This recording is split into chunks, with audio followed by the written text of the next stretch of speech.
Hey everyone, welcome back to the Film School Snobs. I'm Jalen. My name is Alexander Zapata. My name is Alexander Zapata. There's a million movies I haven't seen. I'm gonna watch them all. And we're reviewing Hamilton today, and I can't sing. Woo! I love it. Welcome back, everybody. Jalen, how have you been? I've been pretty good. Pretty relaxing week I've had. How about yourself? Yeah, same here. I've been chilling. Watching a lot of Hamilton. Um, Nice. so we're gonna talk about Hamilton today, and we're also gonna review Old Guard. But before we do that, let's get into some movie news.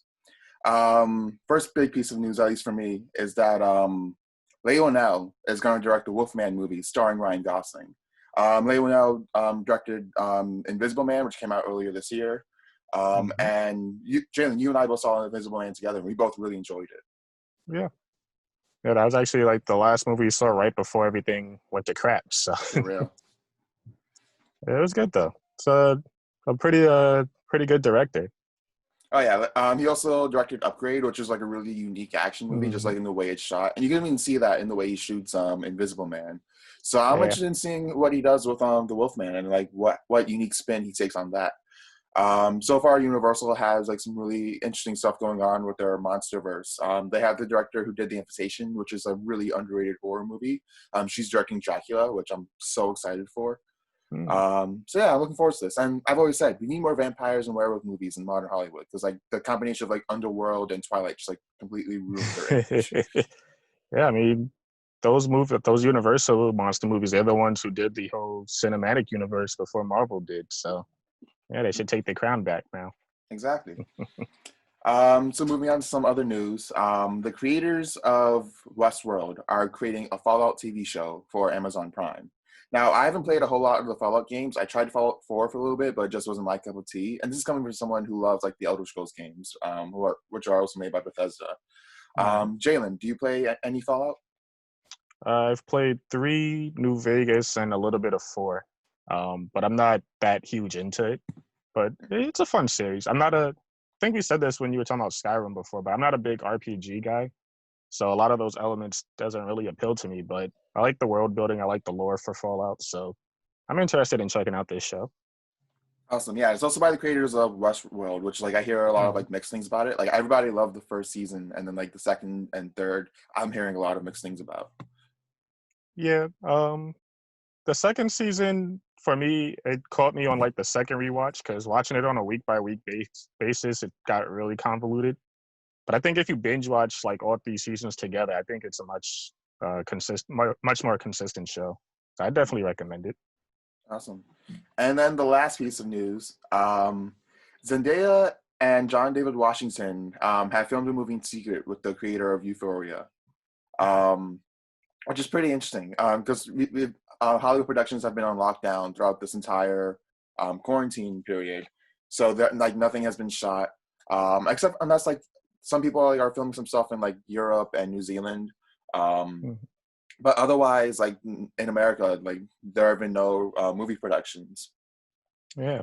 The movie's called Malcolm and Mary, and it's in the vein of Marriage Story. The plot isn't known just yet, but it's going to be very similar to Marriage Story, which I'm assuming, if what I'm assuming is right, it's going to be a really hard film to watch. It's going to be about two people stuck together in quarantine, and having to like work through like a marriage or some sort of relationship. Which I don't know if we're ready for that yet. It might hit too close to home for a lot of people, which yeah, I'm very excited to see how that plays out. Yeah. And I looked into like how they've been like filming the movie, and so beforehand, they everybody on the cast and crew had to isolate for 2 weeks. The actors did their own makeup, their own costuming, and then mic'd up themselves. And they did like temperature checks like every single day. So they definitely went above and beyond to record this movie. I feel like I don't know when they started production, but maybe this was a little reckless of them. But let's see how the film turns out. You know? Yeah, yeah. I mean, regardless if the film is good or not, just the effort that they put into actually trying to do this, I think, should be admired a little bit, Mm. especially because of all the precautions that they did try to take while filming this. And yeah, I mean, it's an interesting premise. I wouldn't mind checking it out if it's on a home release, right? I'm not sure. Yeah, I mean, it's not something I would definitely risk my life to go see in the theater, but yeah, if it came on like Hulu or Amazon or Netflix, I wouldn't mind checking that out. And it also brings like leads me to think about like how the pandemic is going to affect cinema going forward, because like this is something like this is how we started off our 2020s. This is how we started off the Mm, decade, by being stuck at home and isolated, you know. So yeah, how's this going to impact film in the future? Are we going to get films made about the pandemic? Because I know Michael Bay, he was trying to produce a film about the all pandemic, right. which like another piece of news, like that some sort of actors guild like told everybody not to work on that film. Um, so apparently, like there's like the way he wanted to produce the film wasn't very safe, especially considering everything going on. Right. But also at the same time, like, do we want to see films about the coronavirus pandemic like itself, or is the pandemic going to affect films a certain way? Like, are we going to see more films about like isolation and stuff like that? Hmm.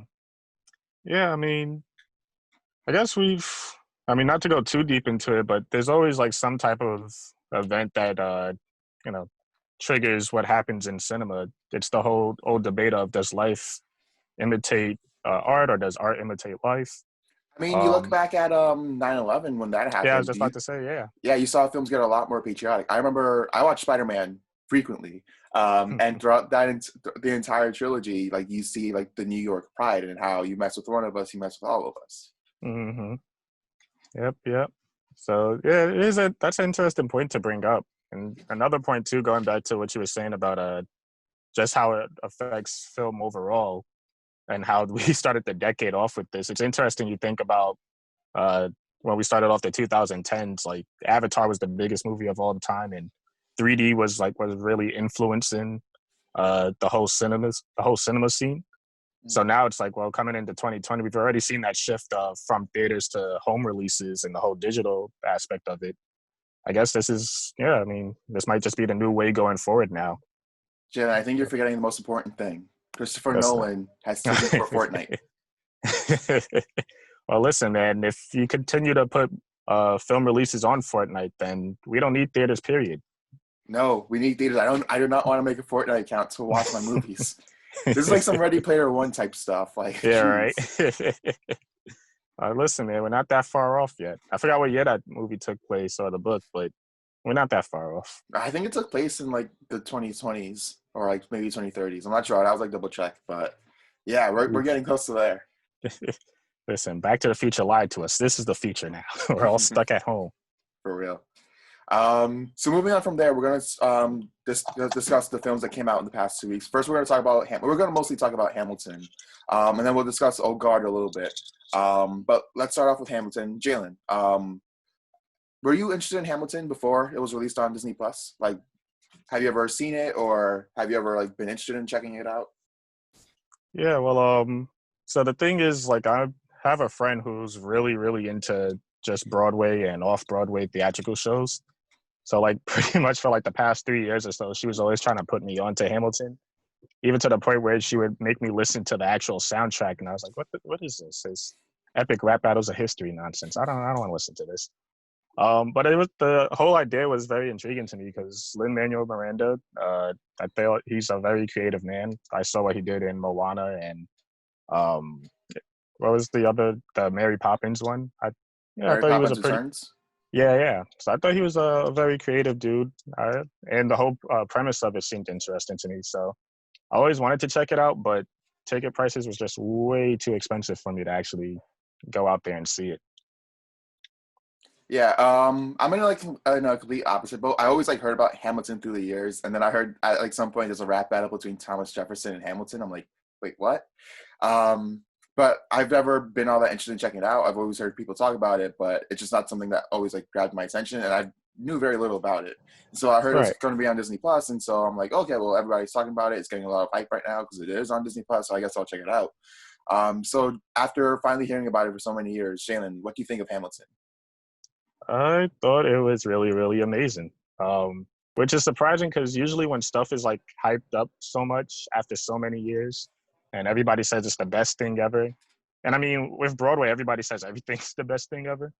I was actually expecting it like, all right, this was overrated, but now this was amazing. And I think it's a little bit of a disservice to see it through Disney Plus. Like I feel like actually watching it live is, you get the full impact of it, obviously. But from the perspective I saw it from beginning to end, I love every minute of it.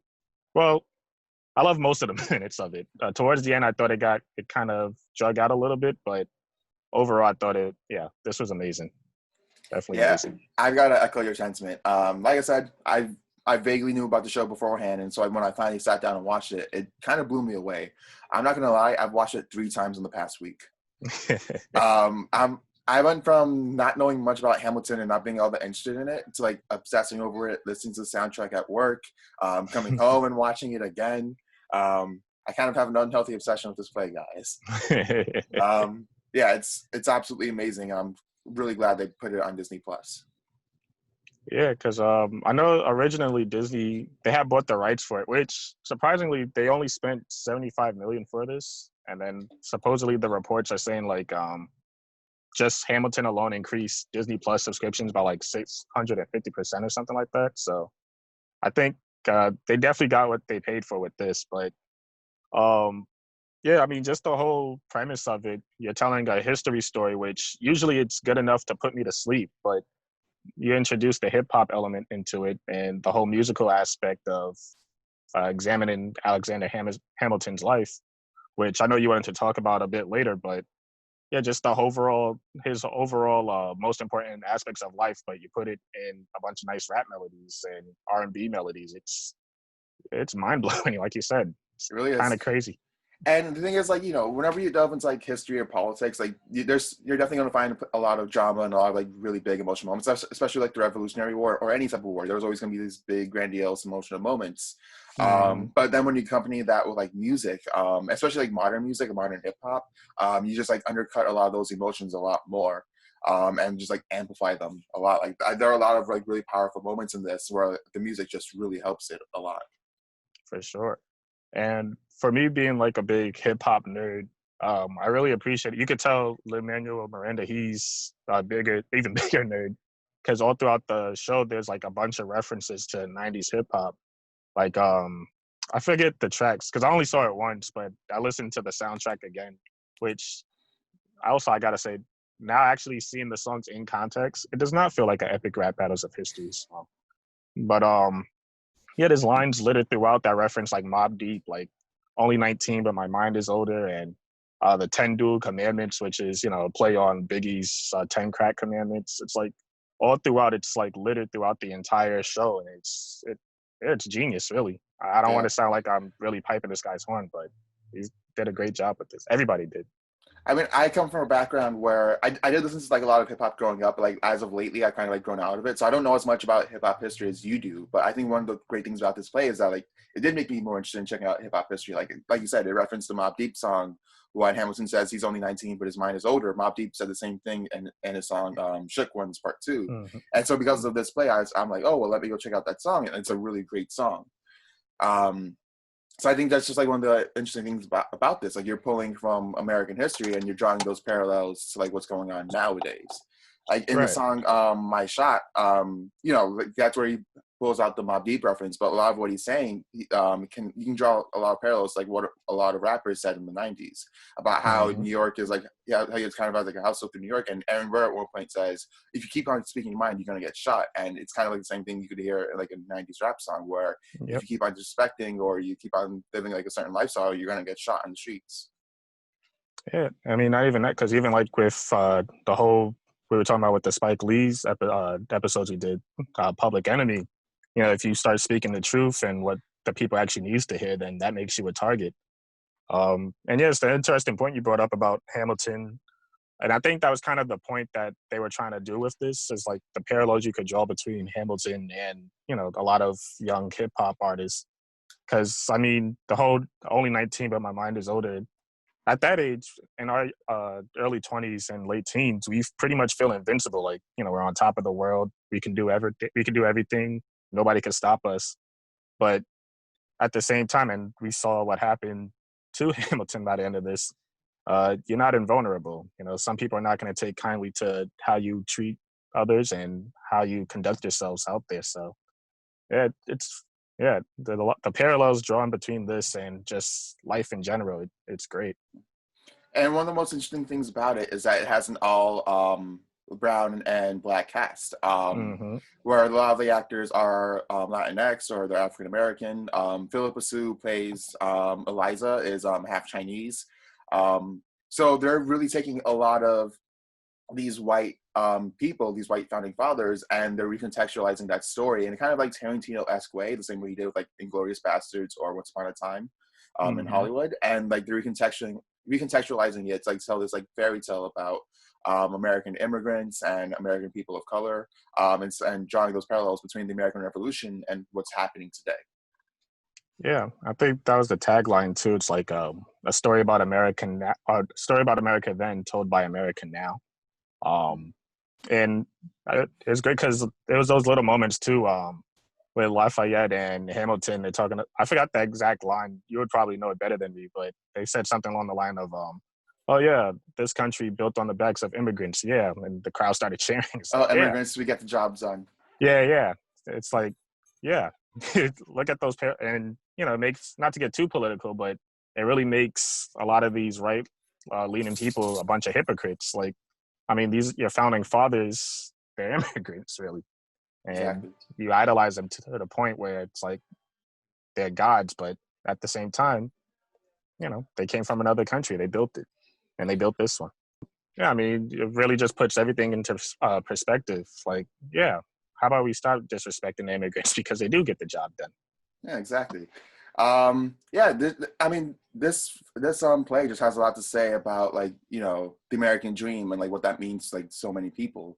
Throughout like this entire play, they really contrast Alexander Hamilton, and Aaron Burr. Where Alexander Hamilton is someone who's very ambitious, but at the same time he does have a set of morals and beliefs that he sticks by. Meanwhile, Aaron Burr, he just does whatever he can to get on top. So which means like he will flip flop his beliefs all the time. Even at one point in the play, he changes his party to the Democratic Republicans so he can run against Hamilton's father-in-law and get a seat at the Senate.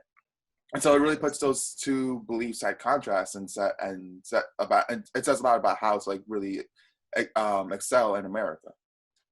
Yep. I mean, and again, not to get too political. Well, I guess it's just inevitable with this play, but Exactly. that's the parallels you see to today. I mean, look at who we have in office, a person with no sets of morals and beliefs. They just say what they can to quote the play. They just want to be in the room where it happens, man. Exactly. I I don't mean, care about even anything. you can compare Aaron Burr to like Trump or even Bloomberg. They both were at different parties at some point. Trump was a Democrat like a couple decades ago, and he even said at one point, if I were to run for president, I'd run as a Republican because those guys are easy to fool. What happened? Same thing with Bloomberg. He started off as a Republican, and then at some point he decides to run for a Democrat when it suits him, so he can run for president. And thank God he got shut down.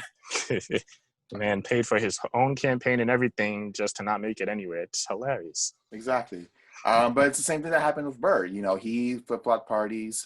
He did whatever he could to just gain power. And by the end of the play, Hamilton endorses Jefferson, who he completely disagrees with, just because Jefferson sticks by his beliefs. Yep. And just to go back a little on Hamilton himself, I thought it's a very interesting point to bring up that the whole American dream thing. He's a man that really came from nothing. Throughout the whole play, it kind of vaguely details as to what happened with his parents and his upbringing. But he marries into a rich family. He had no money growing up, but he was able to make a name for himself just by sticking to what he believes in, stick to the writing, and keep your head down when you can and show up. And what was the song? Don't throw away your shot. That's right. Yeah. I mean, that song is like very important. It's like propelling Alexander Hamilton's character because before that, Aaron Burr says, talk less, smile more. Don't tell them what you're for and what you're against. And then he goes in, he meets his new friends that he fights with in the Revolutionary War. And he's like, oh, am I talking too loud? I don't have many friends. I'm sorry. And then they say, let's get this guy in front of a crowd because like they want to hear what he has to say because of how ambitious he is. And then Mm-hmm. you even go to a song like Nonstop, where after the Revolutionary War, he could have settled down, he could have just focused on being a lawyer. But what George Washington said, no, I need you as my right hand man. And so then Eliza's saying, don't do it, and like everybody's telling him, don't do it, and he says, I'm not going to throw away my shot. And he Mm-hmm. and he goes and he becomes the Secretary of Treasury. Yep. Yeah, man. I mean, just I don't know too much about the accuracies of that, and I guess you'll speak on that. But just the whole way they detail his story, I thought it's one very creative, obviously, but I felt like they hit the very important notes of his lifestyle, of his life story, as to coming from the war and then coming to founding America and the Constitution and to the America that, well, we seem to think we know today. My only issue with the play, and I felt like, I mean, and this is just with any plays in general, is like, I don't remember the last play. I think it was M Butterfly, which was like 3 years ago. It had starred Clive Owens. That was the last like play I went to see, and I kind of had the similar issue of, and I'm kind of feeling this drag out a bit. Like I'm having fun at first, but once we hit like that intermission part, and then a little bit after that point, I'm starting to feel it kind of drag out, and it kind of just, not that it stumbles over itself because the songs are still catchy and the melodies they still hit, but just the overall storytelling is like, all right, well, I guess we could try to hurry up and wrap this up now. But other than that, I really don't have any other complaints about this. I thought it was brilliant. Yeah. So two quick questions: who gave your favorite performance, and what was your favorite song? Mm. Uh, well, I guess the obvious one would be Miranda. Just amazing all around. The second one would be Diggs, who played Lafayette and Jefferson. Um, just because, and a lot of it mostly has to do with just the delivery of, uh, I guess we'll say the bars, because that's one of my favorite things about hip hop is, of course, the messaging, of course, the lyrics, but also how well do you deliver it, how well do you flow over it, and the rhyme schemes that they were pulling together with this. I thought it was incredible. And Davy Diggs, there was that number that he did. Was it What Did I Miss, when he was Jefferson coming back from France or Paris? And just that whole performance right there, that's the one that like stuck in my mind the most. And then yeah, Lin-Manuel Miranda, he just beginning to end, it's just incredible. Yeah, he amazed me. And then what was your second question you said? What was your favorite song? Uh, Definitely My Shot. Not throwing away my shot. That's the one I actually I started rapping along to the other day when I was just playing it in my car. That song is incredible. It really is. Yeah, for me, you're right. Daveed Diggs was incredible. I mean, I really like the guy in Blind Spotting. Yeah, He seems to be just like a very charismatic actor. And he has like really a lot of like really great screen presence. So I'm looking forward to seeing what he does next. And yeah, just like as a rapper, like he's really good. I'm not as much of an expert on rapping as you are. But like that guy does have a lot of talent. And so I'm looking forward to seeing whatever he does next. Another actor that really stood out to me was Leslie Odom Jr., who played Aaron yeah. Burr. He pulled a lot of like really great emotional moments. Um, and then if I had to like pick a favorite song, My Shot is like the obvious pick. It's like a really powerful anthem. Mm. But another one that I really like that really stuck out to me was Right Hand Man, the song that introduces George Washington. That one was Um, cool too. that was a great song. I love like the power of like the musicality behind it, like just like how like heavy it was. Mm-hmm. Um, and just like it goes to show like George Washington's like strength and presence, and then like it also brings in like Hamilton and how he became Washington's right hand man. Um, yeah, just like there isn't like a bad song in this. Like there's in the song where like if I go with like the entire album, I go, oh well, this song I didn't like it all that much. Like each song like is catchy or it has like really great melodies or the rapping is really good. I Mm-hmm. also really love the cabinet rap battles, um, Yeah, which was actually, like funny. I was just gonna say that's funny enough. That's the one that my friend told me to listen to, and that's why I thought it was like the epic rap battles of history thing. And I was like, "What the hell is this?" But in context, it's amazing. it is, and it's just like it's a really creative way to like show these historical debates, Mm-hmm. and it's just so much fun, and there are really a lot of like great disses, and like my favorite one was when Hamilton says, "Yeah, we signed a treaty, but with like King Louis, and like he's dead." And so he pretends to be King Louis's head. He's what does he say? Hey, King Louis, should we honor the treaty? I don't care, dude. I'm super dead. Yeah, that was pretty good. He was very animated too, like throughout those. I mean, throughout the entire play, but specifically in those rap battles, like just how even when he was imitating Jefferson, it was pretty funny too. Mhm. Yeah, there's just like a lot of really creative things that they do with this, like I said, American politics is ripe with drama and like really interesting stories. But when you put it in the context of a musical, more importantly a hip hop musical, then you just have a way to like make it a lot more emotionally impactful and a lot more entertaining and a lot of fun. 100% agree. So I want to talk about the real life Hamilton, and but before I do that, there's a story I want to read. I found this on Twitter. There's this Twitter page called "Am I?" I'm going to use some foul language here. There's this Twitter page called "Am I the Asshole?" Where already off to a good start. So it's basically they go on Reddit, and there's a Reddit thread called "Am I the Asshole?" And people post their stories and try and figure out whether or not they did something wrong. A lot of times it's like, clearly you're in the wrong. Why do you even have to ask? But a lot of it is like, oh, I can understand why you thought maybe what you did was wrong or was right. Okay, so I'm going to start reading this now. This is hilarious. Backstory needed. Well, okay, so first of all, the story's called "Am I the Asshole for Calling Out My Sister-in-Law as a Huge Effing Moron in Front of Our Family?" Oh. Backstory needed. My mom is a huge Hamilton fan, and amazingly enough, we got tickets to see the original Broadway show and cast when it first came out. Incredible show with a talented and diverse cast. Anyway, back to present. Our extended family have done a lockdown together, as my parents own a large property, so there's room for me, my brother, my sister, my parents, my brother and his wife, plus our 3 dogs. At dinner the other night, we were talking about our current terrible political climate. This whole thing started with me saying I couldn't believe that we are a country that went from electing Obama to Trump. Like, we were so progressive in voting the first black man president, so how could we even then go from that to Trump? My sister-in-law is a Trump supporter and voted for him. She was a surprise voter, and even my brother was surprised she voted for him, though she voted more as a joke than anything else. When I made that comment, sister-in-law immediately told me I had no idea what I was talking about, that Obama wasn't the first black man to be president. At this point, the entire table's attention was on my sister-in-law, all in all as to what explanation she was going to pull out of her ass. Would be quite the magic trick. Okay, my sister-in-law, with the metaphorical mic, begins to explain that Obama wasn't the first black president, but Thomas Jefferson was. What the? Yeah, that was. As she's met with blank stares. I see where this is going. Continue. As she's met with blank stares, she continues her idiocy. Sister-in-law says that actually, in fact, there were a lot of high-profile black men in politics back in the day. Jesus. Needing even more info than that, we asked her where on earth she was getting this information.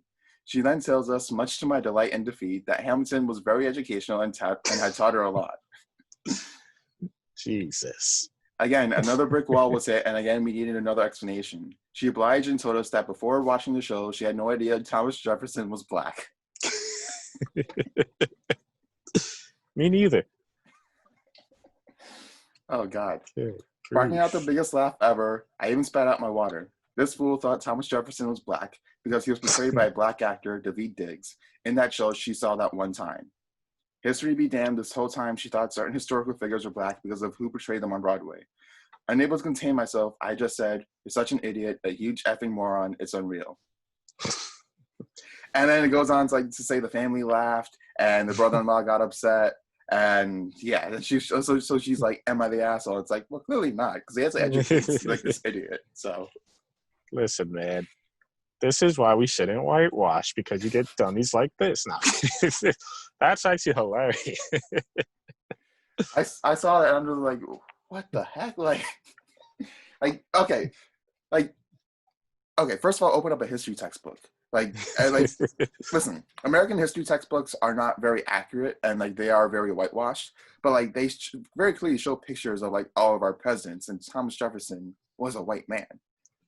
But even that, just the thought of a black man run as president, as your third president, really, No, Yeah, that would never happen. that was not possible back in like the because this was like the election of 1800. Like, yeah, at that time, black people were still slaves, and if they weren't, they were seen as lesser citizens. I said citizens. Um, yeah, like Like I, I mean, yes, you have to educate these type of people because these are the people that's voting on these stupid bases. But honestly, if I was the bro, I would just let her continue thinking that. It's like you continue to live in just complete ignorance. You do that. yeah.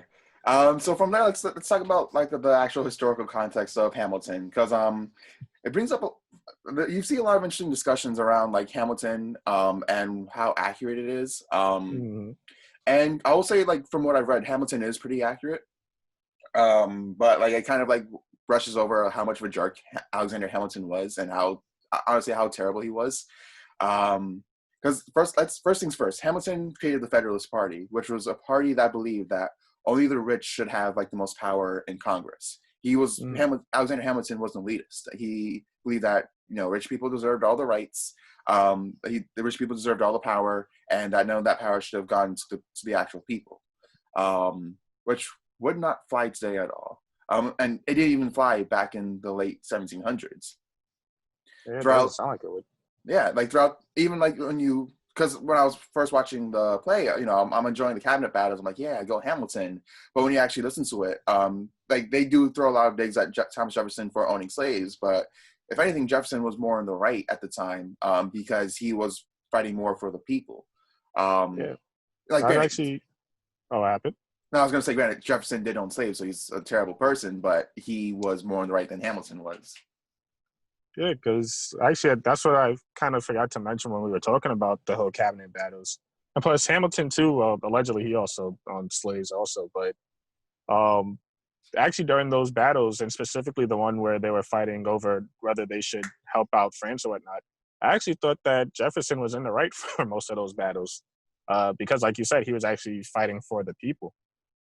Hamilton seemed like he was just really fighting to preserve, I guess, a spot in the history books, really, for the country. But the country wasn't really representative of the actual people at the time, nor is it now. But yeah, it was interesting. Yeah, even because I did my reading right before my third rewatch of the play, and in the song Washington on Your Side, where Aaron Burr, James Madison, and Jefferson, they're all talking about how lucky Hamilton is to have George Washington on his side, because otherwise his policies wouldn't fly. They Mm-hmm. do bring up a lot of how Hamilton's beliefs just did not fly with what they were initially fought for. Hamilton, I was reading a New York Times article about like the differences between the play and the real life Hamilton, and they're saying by modern standards, this guy would just legit be a fascist.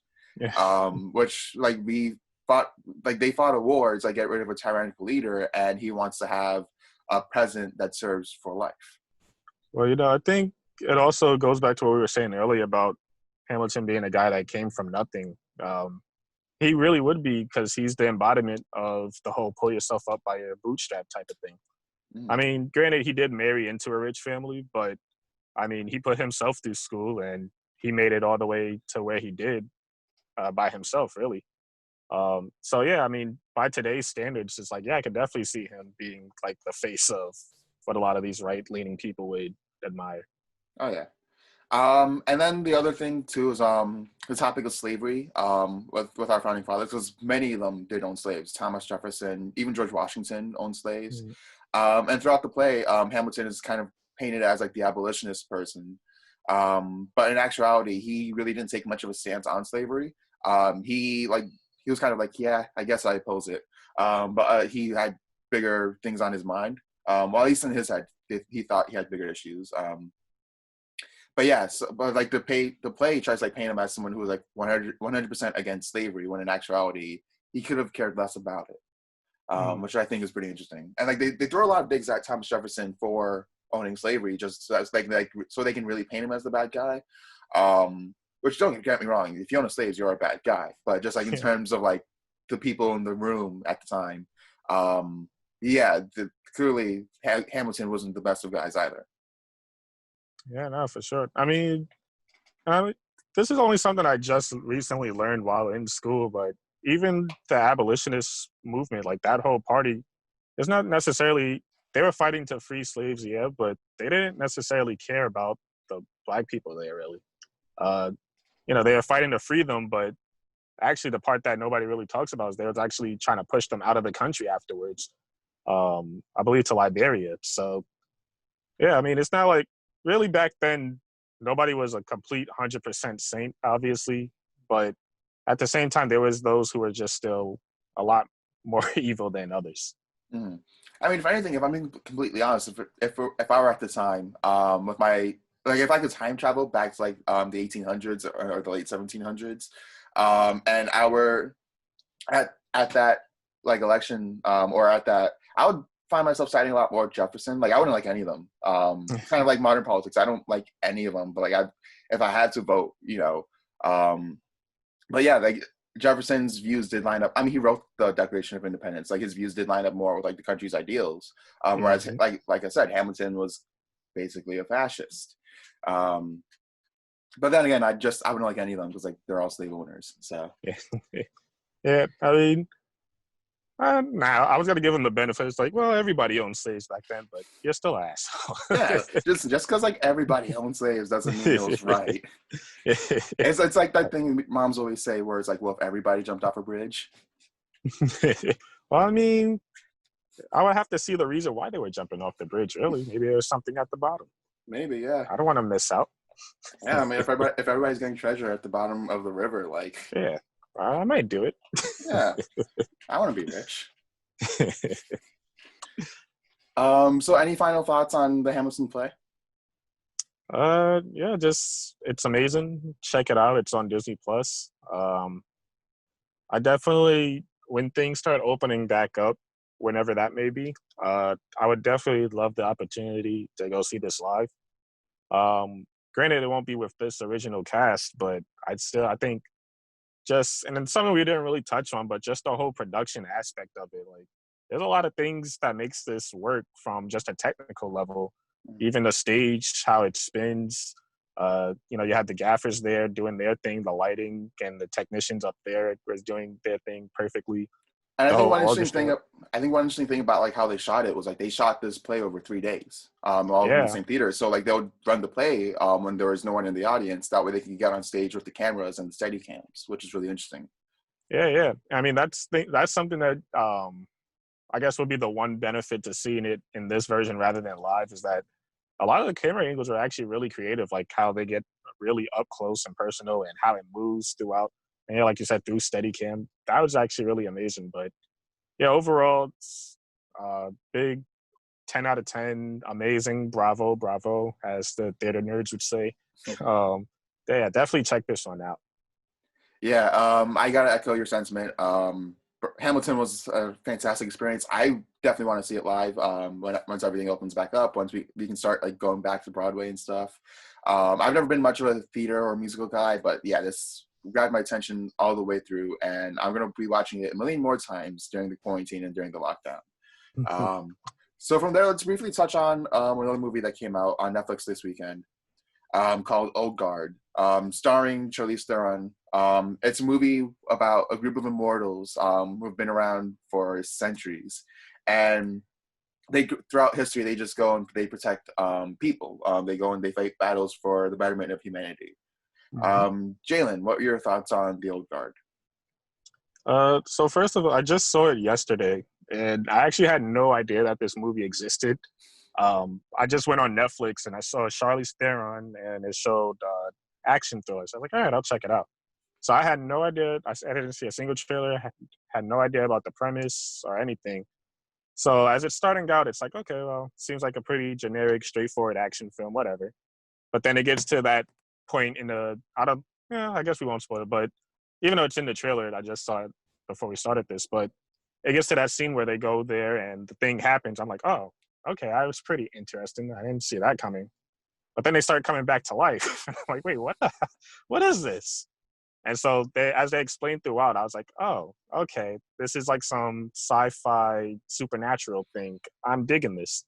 Um, and that's what I could say for the most part. Is like this is a pretty entertaining B grade action supernatural thriller, and it really coasts. I would say 2/3 of the way. I think it's fine. It's a pretty okay for me, it was like that last act where it kind of just bogs down into complete insanity, where it kind of lost me. But I mean, for it to be a Netflix film, I don't really have much to say on it. It's like okay, it's a fine action film. Yeah, I definitely gotta agree. It's a very I remember seeing a lot of like hype about it online, which I'm assuming it's because like we were kind of like looking for that like schlocky midsummer entertainment where we just want like a really good action film. Mm, And that's what you get with the Old Guard. It's directed by Gina Prince Bythewood. This is her very first action film, surprisingly. Beforehand, she's directed episodes of Cloak and Dagger, and like a couple of like romantic comedies, a couple of episodes of like sitcoms like The Bernie Mac Show and Everybody Hates Chris. mm, But yeah, this is like very outside of her repertoire. So for a first time action director, like she did a pretty solid job. yeah, None of these are like are flashy like a John Wick movie, but the action scenes, they're really well shot. They get the job done. Um, and overall, it's just a really entertaining film. Um, there really isn't much to say about it. Like there really isn't a whole lot of depth to it, and what depth there is there, I feel like is kind of like very surface level. Um, and it's very much like a sequel baiting movie where like a hell lot, yeah. a lot, a lot of it is just like setting up for sequels, especially in the third act. But it's a fun movie to like put in the background, turn your brain off, and have a good time with. Yeah. I will say though, I thought that the movie played pretty well with the whole idea and concept of immortality, kind Mhm. of in a way that, well, me personally, I haven't really seen much before. Because usually I think of like, I guess like the superheroes like Luke Cage or Deadpool or Wolverine, where it's like, yeah, essentially I can't die and nothing really bothers me. But with these guys, it's like, no, like this shit actually hurts when I get shot and I die and I have to come back to life. Then there's one particular person who I won't spoil, but it was actually pretty horrifying. Like just the thought of it, like you can never die. It's like Jesus Christ. Yeah. I'm pretty sure you know who which part I'm talking about, but Yeah. it, Well, I mean, I guess from here, let's go straight into spoilers. So you're talking about that one character who gets thrown at the bottom of the ocean, yeah, for like 500 years. yeah, that's insane. And the Yeah. fact that you're drowning, caught trapped in a coffin, and you're drowning and then reviving like every other minute for 500 years straight. What the actual like? That's horrifying. I can't even like I can't stop thinking about that. You feel really bad for it, but yeah, Eh, it's stuff like that that it makes me think like this movie actually has a lot of interesting ideas to play around with. But yeah, overall, it's just a schlocky action movie. Yeah. I mean, the one thing you're always going to struggle with having a character that's like immortal and can't die or is like very overpowered is that, well, how do you create tension if you know they're going to survive the situation? Mm, It's kind of like that Superman issue where Superman is like this very overpowered character. So it's like, well, how do you create tension? And they mm, find interesting ways to do it with Superman, where he's so overpowered, where he's like kind of has like hold himself back at times. With this one with the Old Guard, yeah, it's that they have a fear of being captured. They have a fear of being tortured for hundreds and hundreds of years and just not dying. yeah, Not only that, but like one of the interesting things is like Charlize Theron's character. She's suffering from depression because she just can't die. She loses everybody around her, and she feels like she's been around for hundreds of years, and yet she hasn't made any difference at all. Which I think is a pretty interesting struggle for her to have. yeah. And I mean, even they showed another person who she was very close to, another immortal, but then. And that was the thing I was kind of because I know this is based off. I just read it was based off a comic, but a lot of the rules seem kind of flunky.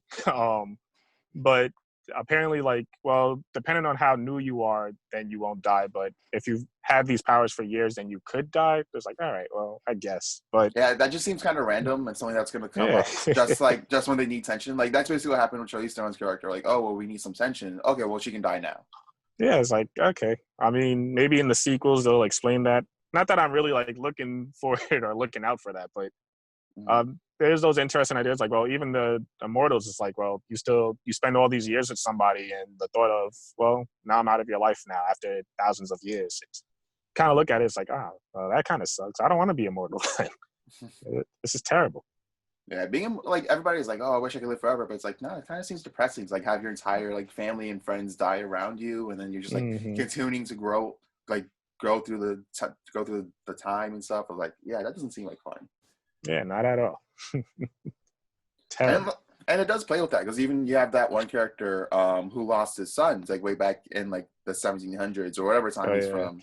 Booker. Um, yeah, and then but then he sees the other two immortals who have been in a relationship for hundreds of years, and they even say like one of the henchmen says, "Oh, what are you two boyfriends?" And he says, "Well, no, like when you're together for this long, like it goes beyond just being boyfriends." Hmm. So like it really does like touch on like the dynamics of being immortal, um, and and just like how that changes your life and your psychology and stuff, which I thought was really interesting. Yeah. Yeah, like I said, I mean, the film it definitely plays with a lot of interesting ideas with that whole concept, but I don't think it ever really like fleshed it out. Anything really memorable, or except for the whole trapped on the bottom of the ocean thing, which is just again, I can't stop thinking about that. But Yeah, I mean, I will yeah. say like there are a lot of interesting ideas in there, but like they do just kind of rush the action, Hmm. and like a lot of it just like is told to us in very expository dialogue. So like what ideas are there are really cool, but it's just like it's not conveyed in a very interesting way. Yeah. And I mean, speaking of the action, I wanted to ask, like, did you really like it all that much? Because I felt like, it was choreographed very well. I thought everybody does their thing, Charlize in particular, but I don't know, just the way it was filmed, there's kind of like a disservice to the choreography because you could barely see it most of the time. Like Yeah, it was like a lot of close-ups. like I said, it was by a first-time action director. If you look back, like when Nolan directed Batman Begins, and heck, even throughout the entire Dark Knight trilogy, his action isn't all that great. If it's hand-to-hand combat, like in the Batmobile stuff is great, but the hand-to-hand combat isn't all that. Hmm.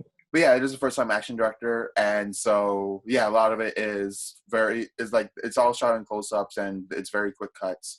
Granted, it's not like Taken 3 where it's like 11 cuts, like jump over a fence. That's Um, awful. yeah, God. She definitely has. The director definitely has a lot of room to grow.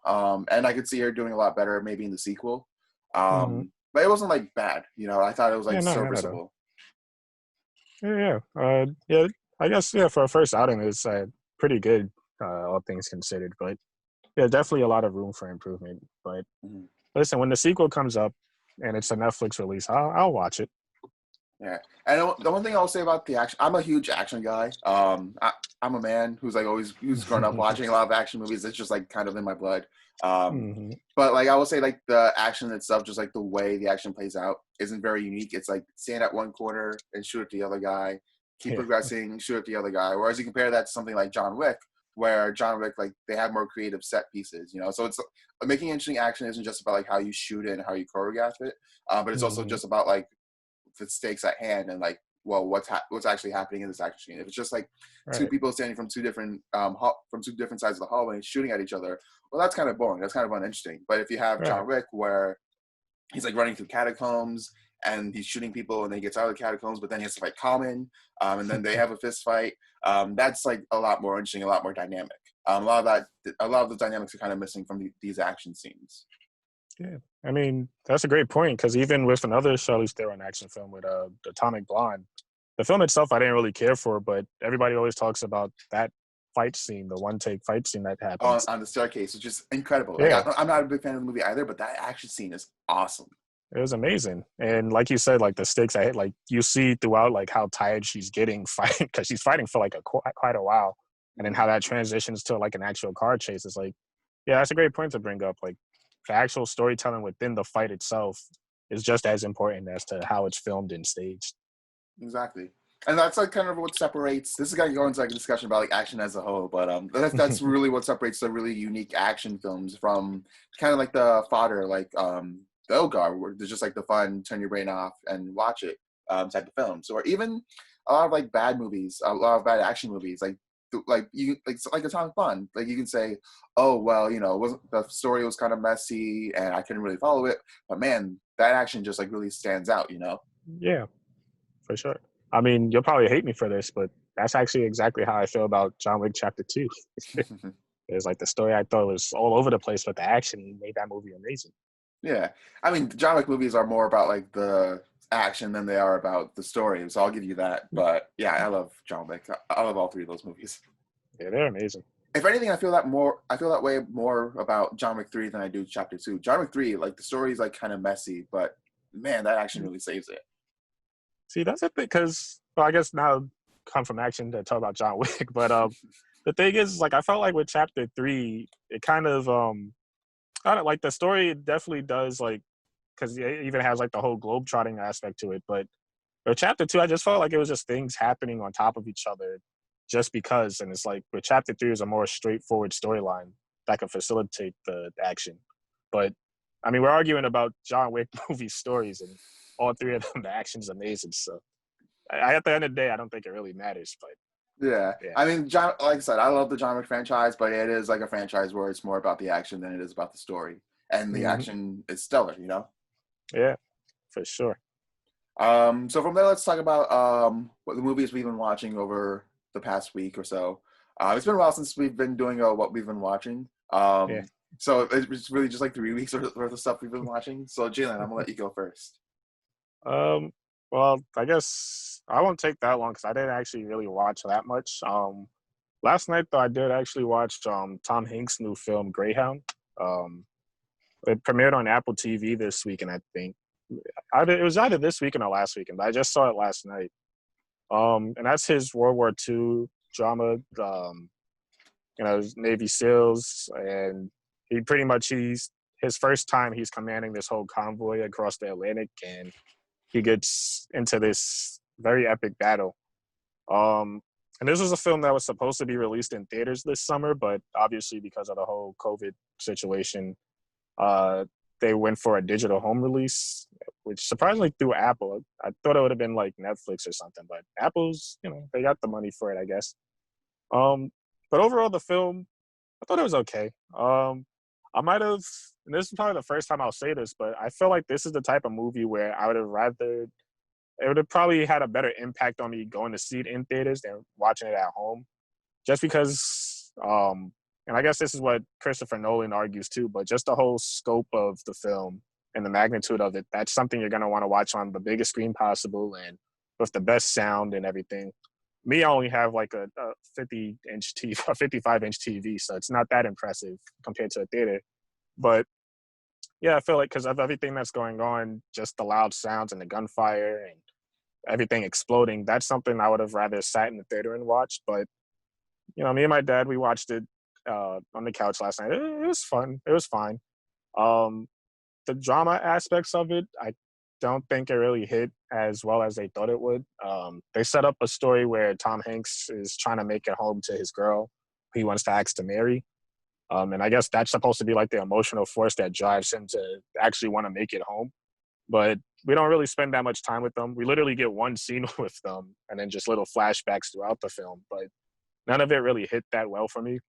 But majority of the movie takes place on the boat out at sea, and those scenes are filmed pretty well because you definitely start to feel like that isolation and just the whole fear of, well, we're trapped out here in the Atlantic Ocean. We have a bunch of Nazis shooting at us, and they're throwing torpedoes at us, and we might not make it out of this. And for Tom Cruise's character, it's like, well, this is my first time commanding a convoy here. Maybe I'm a bit out of my element. I don't know. So it's definitely interesting to see that. Uh, and other than that, the supporting cast wasn't all that well either. They give you a few people where you draw a bit of a connection to them, but when stuff starts happening and you start losing people, it's like, oh, okay, well, I guess. Sorry to hear that, dude. But yeah, overall, it's a fine movie. The action's fun. Uh, yeah, for it to be an Apple TV release, I think it's definitely something I would say check out. But I can't help but imagine that this would have been a better theater experience. Mhm. Anything else you've seen over the past week? Honestly, yeah, that was about it. I've replayed God of War again, and I replayed it on the give me what was it? Give me God of War difficulty mode. That thing is awful. Well, no, excuse me. The game is phenomenal, but that mode is just some straight nonsense. Like literally, like the most common enemies, they one hit you. It's like, yo, what am I supposed to do with this? Um, and I made a mistake because I actually wanted to go for the platinum this time because I had beat it back when it came out 2 years ago, but I didn't platinum it. So I was like, you know what? I got time to kill. Let me try to platinum this game. And I thought I was big and bad. Like, all right, well, let me do it on the hard difficulty. But turns out you actually have to fight the Valkyrie Queen, and doing that on the hardest difficulty is just it's nearly impossible. I just did it by like the skin of my teeth after a lot of raging and a lot of spit flying, um, and a lot of cuss words too. I'm sorry, mom. But yeah, I mean that mode is just Jesus Christ. I'll stick to like the give me a challenge mode. Anything above that, yeah, I could keep it. But yeah, overall, God of War is one of the best games on PS4, and yeah, I had fun with it again. You see, I think in terms of like the way I play my games, I'm very different from you. I'm not like a sadist. I'm not like trying to like play a game and die a million times. The hardest I'll go on like any game is just like the hard difficulty. That's it. Yeah. Because like I suck at video games. I am really bad at video games, and so I just want to have fun. I want to enjoy the story. My first playthrough through, I want like a nice breezy time, and then like my second playthrough, I'm like, okay, well, give me a bit more of a challenge. I'll play it on hard difficulty. Hmm. Yeah, like I recently replayed the Uncharted games. And yeah, I only played them on hard. Yeah, Crushing is a bitch. I wish because I actually played Uncharted. What was it? Maybe it was Uncharted 3. Like my first playthrough, I played it on Crushing, and yeah, that definitely ruined the experience for me. I mean, overall, I don't really like. That's my least favorite Uncharted game, Uncharted 3. But just because I thought the storytelling was all over the place. oh, very much But so. yeah, but I think added to the fact that it was incredibly challenging, it's like, all right, well, now I just hate this game, and I wish I didn't do See, Uncharted 3 is the genre 3 of the franchise because the that. story is very messy, but the set pieces are really good. Yeah, that's it. Uh, Like, yeah, the set pieces. That's actually I heard because Amy Henning, who had wrote the first three Uncharted games, and she did four, but she left halfway through production. But she actually admitted, like, well, with Uncharted 3, we had to up the ante from 2 because everybody loved it so much. So we figured out what the set pieces were first, and we wrote the story around that. I was like, I don't think that's a good way to go about it. I mean, to be fair, that is how they write the Mission Impossible films. Right. True. They come up with the set pieces first, and then they write the film around it. But at the same time, it's a lot. It definitely shows the cracks in the armor with Uncharted 3. Because I love the stuff with the boat, I love the stuff with the plane and the horses and the tank and stuff. That one's like straight up Last Crusade, and I Yeah. loved it. But yeah, definitely go. It's like okay, well, like just like very like the story just like goes all over the place, and like it's not as like narrow minded as Uncharted 1, 2, or 4. Um, Nah, but it definitely does have like my favorite set pieces. So I mean, for me, the best one is 2. Um, definitely. but yeah, and then Uncharted 4 is also amazing. That one like has like the more, it's like the one that's more focused on story rather than set pieces, but the set pieces are great. Definitely. And like that one just like really pulls at the heartstrings in a way I didn't think an Uncharted game would. Yeah, for sure. It's me and my friends always joke about it, but that's like big boy Uncharted, For where real. the series started to take itself seriously. Um, so yeah, so I've been playing Uncharted for like the past couple of weeks, making my way through that series. I also recently saw a film called Killing Them Softly, which came out in 2012, starring Brad Pitt. And what it is, it's about it's a crime film. It's about the mafia, and these two guys they rob a card game, and so because of that, Brad Pitt is sent to go figure out who robbed the card game, and to kill them. And it's a pretty interesting film. It was made in 2012, back when Obama was president. But it takes place in 2008, when John McCain and Obama were running for president. And the Obama era is like seen as the more hopeful era of America. And yet this is a surprisingly cynical film. Like I said, it is a crime story. It is about the mafia, but it does have a very strong political backdrop. And a lot of it is like drawing it's about like the economic recession that we're facing back in the late 2000s, and it just like it shows like all these gangsters as like really depressed and really out of their element. Mikey Andolfini, who everybody knows as Tony Soprano from The Sopranos, shows up as a hitman, and he doesn't get to kill anyone in the film because as soon as he enters the film, he's shown to be a drunk who just really doesn't take care of himself, who's really depressed, whose wife is trying to divorce him. And it just goes to show like how washed up a lot of these gangsters are. One thing I will say about the film, it is a surprisingly very short film. It's like I think it's only 90 minutes. And it's just like it's a film that gets straight to the point about like the point it's trying to say about America. The final line of the film is Brad Pitt, like he gets upset because he just killed these three guys and he didn't get paid enough. And keep in mind, the scene takes place as Obama just won the presidency, and he's like criticizing Obama, and he's like, "Oh, up next, Obama's going to say that we are one people," and then Obama says that, and he's kind of just like pulling at like how politicians like are just they just say what they say, or it's like get in the position they need, but in actuality, the American system is like very money based, and so the very last line is, "America isn't a country; it's a business, so pay me." Which is like a very powerful line. And it's interesting that this film came out in 2012, like I said, during the Obama era. This is something that definitely like, because I saw a lot of people talking about it online very recently, and this is like something that very much applies more to like the 20s era. I said 20s. I can't speak English today. To like the 20s, to like the 2020 mindset of America, and just like how cynical we are under the Trump administration, which was really interesting. Yeah, it's a great point. And then what else I've been watching? I've been watching the newest season of Doom Patrol. Doom Patrol is like one of the most unique superhero shows out there, because it has like very heartfelt and emotional moments, and it's about characters that deal with a lot of trauma. Basically, these were all failed science experiments. Each character has like some sort of something went wrong in their lives, and now like they're kind of like the outcasts and freaks of society. You have Robot Man. He died in a car accident, but then the character Niles took his brain, put it in a robot suit, and now he can't feel anything. Like he can't eat, he can't feel human touch. You have Cyborg. Everybody knows Cyborg from like the Teen Titans and the newest Justice League movie. He's obviously half machine, which weirds a lot of people out. Elastigirl. She was an actress from, I believe, like the 30s or the 40s. And so obviously like from that, at that time, like they care very much about their body image and stuff. And so when she gets under a lot of stress, she kind of turns into like this blob. You have Negative Man. He was a pilot from the 50s. And he was also a gay man, which was at the time very looked down upon a lot. And his body gets destroyed by this cosmic being.